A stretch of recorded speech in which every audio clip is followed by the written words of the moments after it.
So today the nation is commemorating Human Rights Day in remembrance of the Sharpeville massacre that took place in 1960, where apartheid police killed 69 anti-apartheid peaceful protesters. The Human Rights Day commemorative events are being held under the theme Deepening a Culture of Social Justice and Human Rights.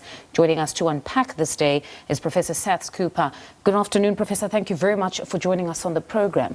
So, in previous years, we've always had speaker after speaker speaking of the significance of this day and how this day serves as a reminder of the sacrifices made so that we enjoy these very human rights. But today, when listening across the board, it seemed as though the day was being used to highlight the problems that persist. We've heard of many talking about the water issues. Some have been talking about the lack of opportunities and the inequality that continues, the gap that continues to widen. With all that we've heard today, do you think perhaps it is a great opportunity for us to speak frankly now, that the day represents or gives us a moment to speak frankly about how far we've come and where the human rights are not being observed? I think so, and I think the theme of deepening social justice is appropriate because these are the issues that are on people's minds. You listen to different shows on radio, in taxi ranks, in all sorts of places. People are consumed with the lack of those rights as they reflect on their quality of life. Mm-hmm. And it's a singular failure by those who have been paid and who have been elected to do what they're supposed to do. And making excuses is not good enough. Mm-hmm. When we speak of this theme around social justice, we heard the Deputy President today state that we cannot say we've achieved social justice until we've included or ensured that actively those that were on or marginalized on the periphery of this economy are part of it. But looking at today, do you believe, because this is something that wouldn't be unique, that type of a statement, that we need to include those that have been marginalized on the periphery of this economy. Do you believe that much is being done by government? I think that over the last 20 years at least, less has been done by government, and the centrality of government in our lives has all become unpacked in ways that we, I think, don't fully appreciate, and I think that people in government don't understand. There's a cauldron of disaffection out there. People are not happy. And when we commemorate a day like this, where 65 years ago, people, 91 actually, were killed in Sharpeville. The stats show that, right? The recent research. And some 238 were shot and maimed, many in the back, many women, children and old men fleeing from police fire. So the sacrifices made by these people who've been martyred and who we ought to remember pale into insignificance when the sheer weight of people's issues emerge.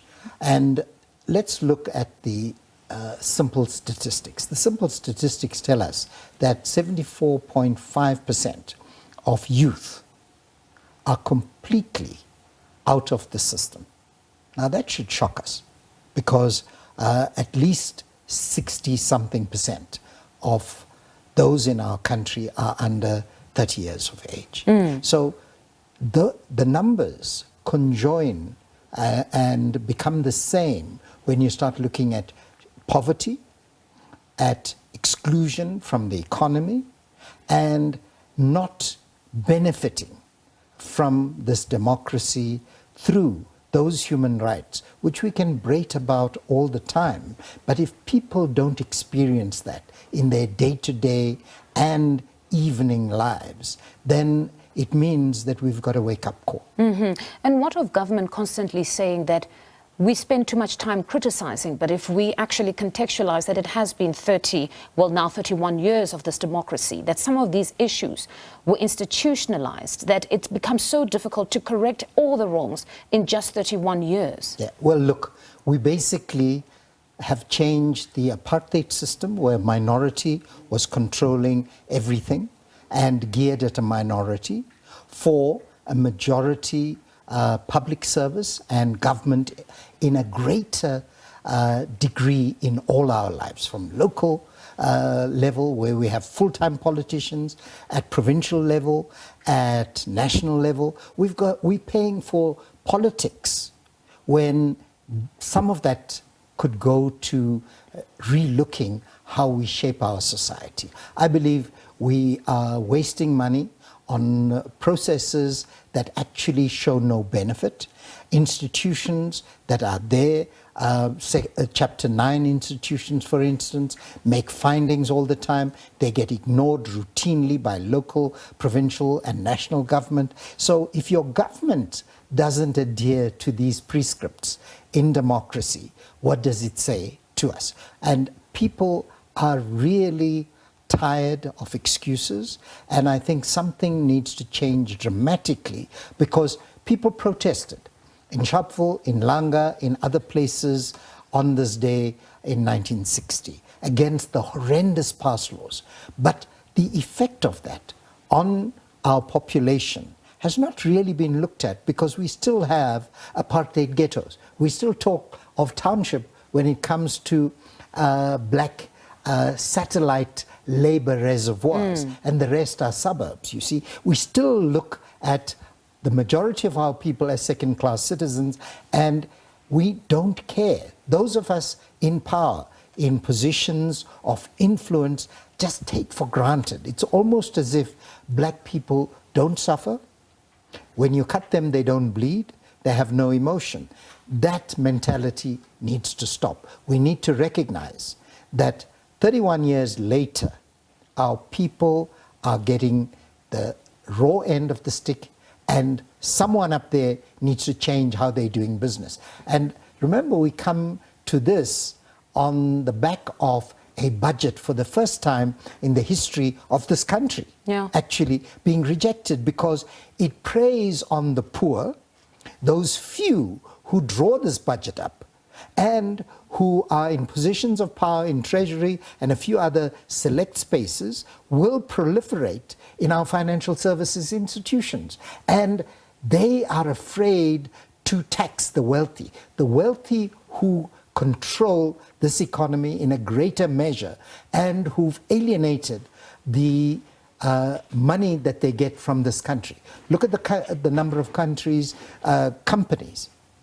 that have delisted, relisted elsewhere, and then relist on the Johannesburg Stock Exchange. But so we're told that we would lose all that investment if we would alienate the wealthy, according to them. But just in closing, Professor, this specific Human Rights Day comes at a time when South Africa's sovereignty, when it comes to formulation of foreign policy is concerned, is said to be at risk. There are growing tensions between the United States and South Africa. What do you make of just that debacle right now, and whether this is the time for South Africa to assert itself, or perhaps align its interests, as some have said in certain quarters, align its interests to a powerful nation such as the United States? Well, look, we don't need to align to anybody. We have the power. We have economic power which goes unrealized, because they still remain in minority hands with a few black people at the front. And that needs to change. Because the more we create those kinds of local oligarchs who control us, the oligarchs who are white male ex-South Africans who influence the White House, will join forces.